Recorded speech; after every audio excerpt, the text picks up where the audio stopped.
இனிமே கண்ணை மூடிட்டு கடலை எண்ணெய் வாங்கலாம். ஏன்னா மந்த்ரா கடலை எண்ணெய் இதயத்தின் தயாரிப்பு. வறுக்க பொரிக்க ஏன் எல்லா சமையலுக்கும் மந்த்ரா தான். மந்த்ரா கடலை எண்ணெய், அபார ருசி, ஆரோக்கியமான உடல் நலம். 2 ஸ்பூன் போதும். Lion date syrup. இதுல அயன், ஃபைபர், விட்டமின்ஸ், நோய் எதிர்ப்பு சக்தி அதிகமா இருக்கு. Line date syrup.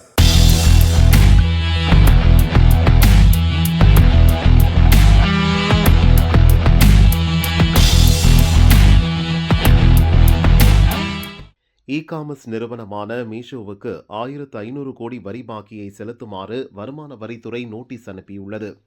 இதுகுறித்து மீஷோ பங்குச்சந்தைக்கு அளித்துள்ள தகவலில் கூறப்பட்டுள்ளதாவது: வருமான வரித்துறையிடமிருந்து 2024-2024 மதிப்பீட்டு ஆண்டுக்கான 1499 கோடி வரி பாக்கி நோட்டீஸ் வந்துள்ளது. இதில் வட்டியும் அடங்கும். வருமான வரி சட்டத்தின் பிரிவுகள் படி அந்த நோட்டீஸில் குறிப்பிடப்பட்டுள்ள கருத்துகளில் மீஷோவுக்கு உடன்பாடு இல்லை. இந்த உத்தரவை நிறுவனம் சட்டப்படி எதிர்கொள்ளும். நிறுவனத்தின் நலன்களை காப்பதற்கான நடவடிக்கைகள் மேற்கொள்ளப்படும் என அதில் கூறப்பட்டுள்ளது. வருமான வரி நோட்டீஸால் நிறுவனத்தின் நிதிநிலை, செயல்பாடுகள், இதர நடவடிக்கைகளில் பாதிப்பு இல்லை என்று மீஷோ தெரிவித்துள்ளது. ஏற்கனவே 2022-2023 மதிப்பீட்டு ஆண்டுக்கான வரி பாக்கி நோட்டீஸை வருமான வரித்துறை மீஷோவுக்கு அனுப்பியிருந்தது.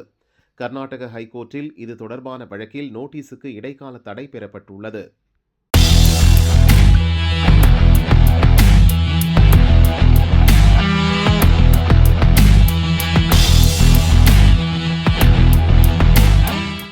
தொழில்துறை அமைச்சர் ராஜாவின் அறிக்கை: தகவல் தொழில்நுட்ப வளர்ச்சி சென்னைக்கு மட்டுமின்றி எல்லா மாவட்டங்களுக்கும் சென்று அடைய வேண்டும். 4 ஆண்டுகளில் 17 புதிய டைடல் நியோ திட்டங்களும் 3 புதிய டைடல் பார்க் திட்டங்களும் துவக்கப்பட்டுள்ளன.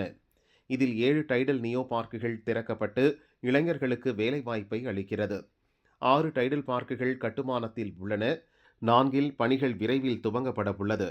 மதுரை, திருச்சி, ஓசூரில் 3 டைடல் பார்க் அமைக்கும் பணியை அரசு துவங்கியுள்ளது. அடுத்ததாக திண்டுக்கல்லில் 5 ஏக்கரில் புதிய மினி டைடல் பார்க் அமைக்கப்படும் என கூறியுள்ளார்.